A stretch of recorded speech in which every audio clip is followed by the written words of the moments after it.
दोस्तों, आज हम बात करेंगे कि अगर आपको किसी ने post dated cheque as a security दिया है और आप उस पोस्ट डेटेड चेक को उस पर्टिकुलर डेट पर, जो डेट उस पर मेंशन है, उसको आप बैंक में प्रेजेंट कर देते हैं और वो बाउंस कर जाता है, तो क्या आप एज पर section 138 of negotiable instrument act के अकॉर्डिंग आप कोर्ट में चेक बाउंस का केस फाइल कर सकते हैं? क्या उसकी क्रिमिनल लायबिलिटी है जिसने आपको चेक एज ए सिक्योरिटी दिया है?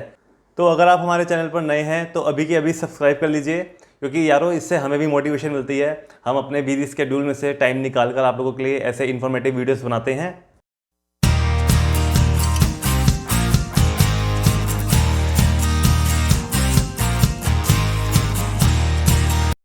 तो दोस्तों, आज हम बात करेंगे उन धुरंधरों की जो हर जगह चेक देते फिरते हैं और जब उनके चेक बाउंस हो जाते हैं तो वो ये सोचते हैं कि बाउंस हो गया तो क्या हुआ, मैंने तो एज ए सिक्योरिटी दिया था। बट ऐसा बिल्कुल भी नहीं है। आइए हम इसको एक उदाहरण की तरह समझते हैं। आपने किसी से 3 लाख रुपए लोन लिए हैं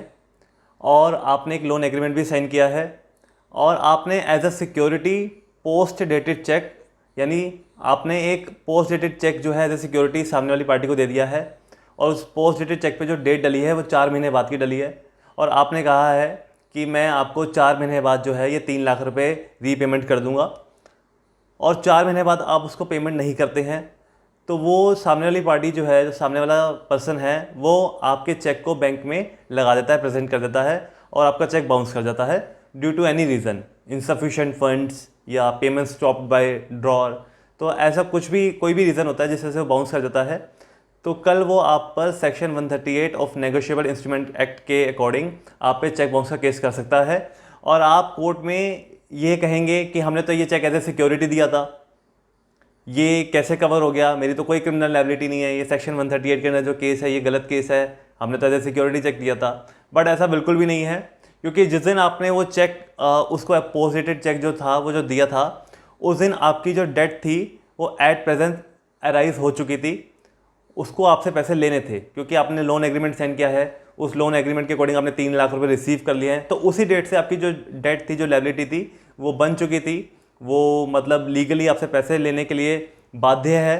तो और आप भी उसको देने के लिए बाध्य हैं। अब आप मुझे कहेंगे कि ये सब कहाँ लिखा है, हमें कोई जजमेंट बताइए। तो मैं आपको माननीय सुप्रीम कोर्ट की जजमेंट बताने जा रहा हूँ, जो Sampelly Satyanarayana Rao versus Indian renewable के केस में 2016 में पास की गई थी। उस जजमेंट में सुप्रीम कोर्ट ने क्लियरली मेंशन किया है कि कोई भी चेक, कोई भी पोस्ट डेटेड चेक अगर as a security for the repayment of loan दिया जाता है, जिसका जिक्र लोन एग्रीमेंट में भी किया गया है,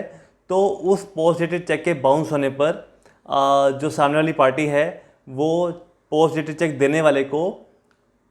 section 138 of negotiable instrument act में चेक बाउंस का केस फाइल कर सकती है।